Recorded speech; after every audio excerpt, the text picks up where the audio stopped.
ए भाजपा वालों, जितना दम है उतना दम लगा लो। हमने तुमको, तुम्हारे आकाओं को, अंग्रेजों को हराया था, हम तुमको भी हराएंगे, इस बात को याद रखना।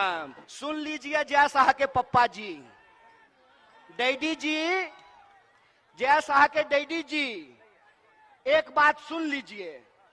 आपके सूटकेस में जितना दम है ना, उतना दम आप लगा लीजिए। आपके ईडी में जितना दम है उतना दम आप लगा लीजिए। हम भारत के लोग हैं, हम ईमान बेचने वाले लोग नहीं हैं, हम ईमान बचाने वाले लोग हैं, हम देश बचाने वाले लोग हैं, इस बात को याद रखिएगा। कहते हैं ना कि जब किसी इंसान को सत्ता मिलती है तो अहंकार सर चिढ़ करके बोलता है, और जब किसी का अहंकार सर चढ़ कर बोलता है तो ये जनता है, ये आप लोग हैं जो अपने वोट की ताकत से लोगों को कुर्सी पे बिठाते भी हैं और कान पकड़ करके कुर्सी से नीचे भी उतारते हैं। यह बात आपको याद रखना पड़ेगा।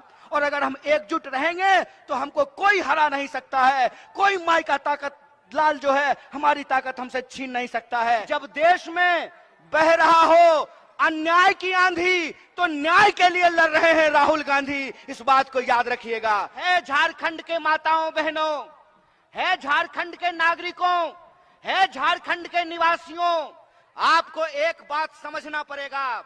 आपको समझना पड़ेगा कि यह भाजपाई साजिश झारखंड के खिलाफ है, यह भाजपाई साजिश आदिवासियों के खिलाफ है, यह भाजपाई साजिश जमहूरियत और लोकतंत्र के खिलाफ है। ये भाजपा के लोग जहां जाते हैं वहां जाकर के सरकार को, चुनी हुई सरकार को खरीदने और बेचने का काम करते हैं, विधायक को खरीदने की कोशिश करते हैं, मुख्यमंत्री को मिलाने का काम करते हैं।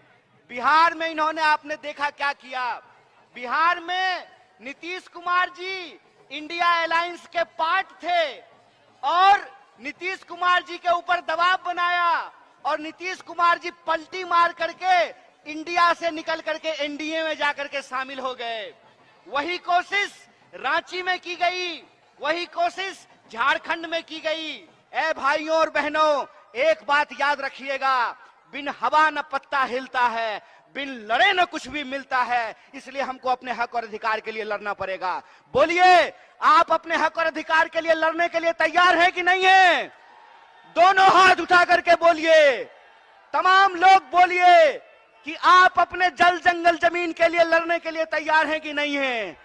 अगर आप अपने जल जंगल जमीन के अधिकार के लिए लड़ने के लिए तैयार हैं तो हम नरेंद्र मोदी की साजिश को नाकाम करेंगे। देश को बांटने की जो साजिश है नरेंद्र मोदी की, उसको हम नाकाम करेंगे। हम आरएसएस और बीजेपी की साजिश को नाकाम करेंगे। यह देश 140 करोड़ लोगों का था, है और रहेगा। इस देश में सबका अधिकार बराबर रहेगा। आप एक बात पर विचार करके बताइए कि इस देश के भीतर बीसीसीआई का सेक्रेटरी बनेगा गृह मंत्री का बेटा, है? मतलब बीसीसीआई के सेक्रेटरी को बनाने के लिए गृह मंत्री जी तैयार हैं। गृह मंत्री के बेटा को मिलेगा बीसीसीआई का सेक्रेटरी और आम लोगों के बच्चों को मिलेगा 4 साल की ठेके वाली नौकरी। तो हम कहना चाहते हैं कि यह जो ठेके वाली नौकरी है इसको बंद करना पड़ेगा। अगर इस देश में मंत्री बनेंगे 5 साल के लिए, प्रधानमंत्री बनेंगे 5 साल के लिए, तो मैं पूछना चाहता हूं कि गरीबों का बच्चा, आदिवासियों का बच्चा क्यों नौकरी करेगा 4 साल के लिए? ये लड़ाई विचारधारा की लड़ाई है। इस विचारधारा की लड़ाई में एक तरफ वो लोग हैं जो इस देश को बेचने की साजिश कर रहे हैं। वो क्यों कर रहे हैं कि वो बड़े बड़े धन्ना सेठों से चंदा लेते हैं और चंदे के दम पर मीडिया को खरीदते हैं और जनता के सवालों को गुमराह करने का काम करते हैं। इसीलिए मैं कहता हूं कि इस मॉडल के खिलाफ हमको आवाज उठाना पड़ेगा। ये मॉडल है कि तुम मुझे चंदा दो, मैं तुम्हें धंधा दूंगा। ये मॉडल हमको समझना पड़ेगा। हमको ऐसा मॉडल चाहिए जो हमारे बच्चों को नौकरी दे, जो किसानों को उनके फसल का दाम दे, जो मजदूरों को मजदूरी दे, जो महिलाओं को आत्मसम्मान दे, जो आदिवासियों को जल जंगल जमीन का अधिकार दे। और आपको यह बात ध्यान रखना पड़ेगा कि अगर हम एकजुट नहीं रहेंगे तो ये हमको बार बार अपमानित करने का काम करेंगे, और अगर हम एकजुट रहेंगे तो हमको कोई हरा नहीं सकता है, कोई माई का ताकत लाल जो है हमारी ताकत हमसे छीन नहीं सकता है। इसीलिए मैं आपसे आखिरी अपील करना चाहता हूं कि आने वाले दिनों में आपको बांटने की कोशिश की जाएगी, आपको लड़ाने की कोशिश किया जाएगा, आपको धर्म के नाम पे भटकाने का कोशिश किया जाएगा। आपको एकजुट रहना है।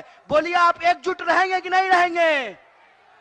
अगर आप एकजुट रहेंगे तो हम आपसे वादा करते हैं कि यह इंडिया अलायंस न सिर्फ भारत को बचाएगा बल्कि आने वाले दिनों में हम तमाम आम आवाम के लिए एक बेहतर भारत का निर्माण करेगा।